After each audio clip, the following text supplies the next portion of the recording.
Salut tout le monde, Dominique Lamarre de chez Remax. Plusieurs vendeurs vont se poser la question, est-ce que je vends avec ou sans garantie légale?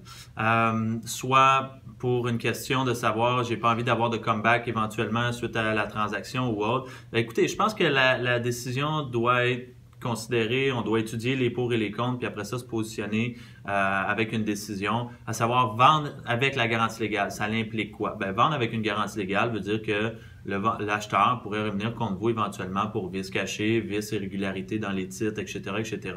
Donc, question à vous poser premièrement, c'est d'après toi, est-ce que la propriété, elle est en bonne santé? Est-ce qu'il y a des problèmes qui pourraient ressortir suite à la transaction?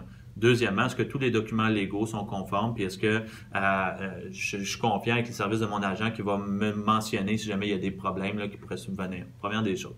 Deuxièmement, vendre sans garantie légale. Donc, à ce niveau-là, ça veut dire quoi? Ça veut dire que l'acheteur n'aurait pas de recours, vice caché ou irrégularité ou vice de titre suite à la transaction. Donc, vous vendez, on tourne la page, c'est réglé, on n'a plus de comeback, ça s'arrête là.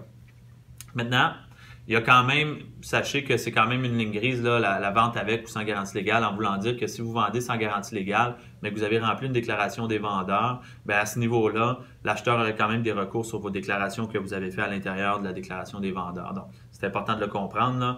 À l'inverse, quand on vend sans garantie légale, bien, il y a juste 3 raisons en temps normal pourquoi les gens vendent sans garantie légale. Premièrement, succession, donc une propriété qu'on ne connaît pas nécessairement. Deuxièmement, une personne âgée qui vend pour quitter, pour justement aller en résidence ou autre, puis qui se dit, ben moi, je veux pas avoir de retour, ça s'arrête là. Troisièmement, ben il y a des gens qui vont essayer de cacher des problèmes, qui vont vendre la maison.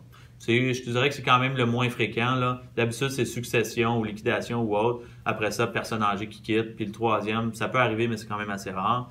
Donc, de votre côté, c'est de vous poser la question, quel est l'impact si jamais j'aurais un retour contre moi? Puis, à l'inverse aussi, est-ce que, si exemple, ça devient que c'est une succession, ces choses-là, ben, c'est un petit peu dur pour vous de vendre avec une garantie légale, considérant qu'on ne l'a jamais habité. Donc, c'est un peu de prendre un risque supplémentaire. Ou si jamais on est une personne âgée qu'on veut quitter, aller en résidence ou autre, ben, c'est important de penser qu'écoute, est-ce que j'ai envie de me casser la tête avec un retour ou aller en cours éventuellement quand je vais être déménagé peut-être à Chibougamau ou dans une autre province, là, justement pour d'autres raisons X.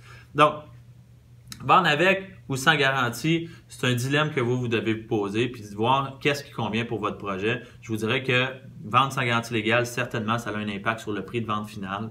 Donc, ça va être de voir pour vous, est-ce que je préfère couper un petit peu sur le prix, me retirer de futurs retours de la part de l'acheteur ou écoute, je suis confiant à la qualité de ma propriété, je vais de l'avant, je la vends avec garantie légale. Sur ce, en espérant avoir été capable de semer des points dans votre tête qui font en sorte que vous allez pouvoir prendre la bonne décision pour vous.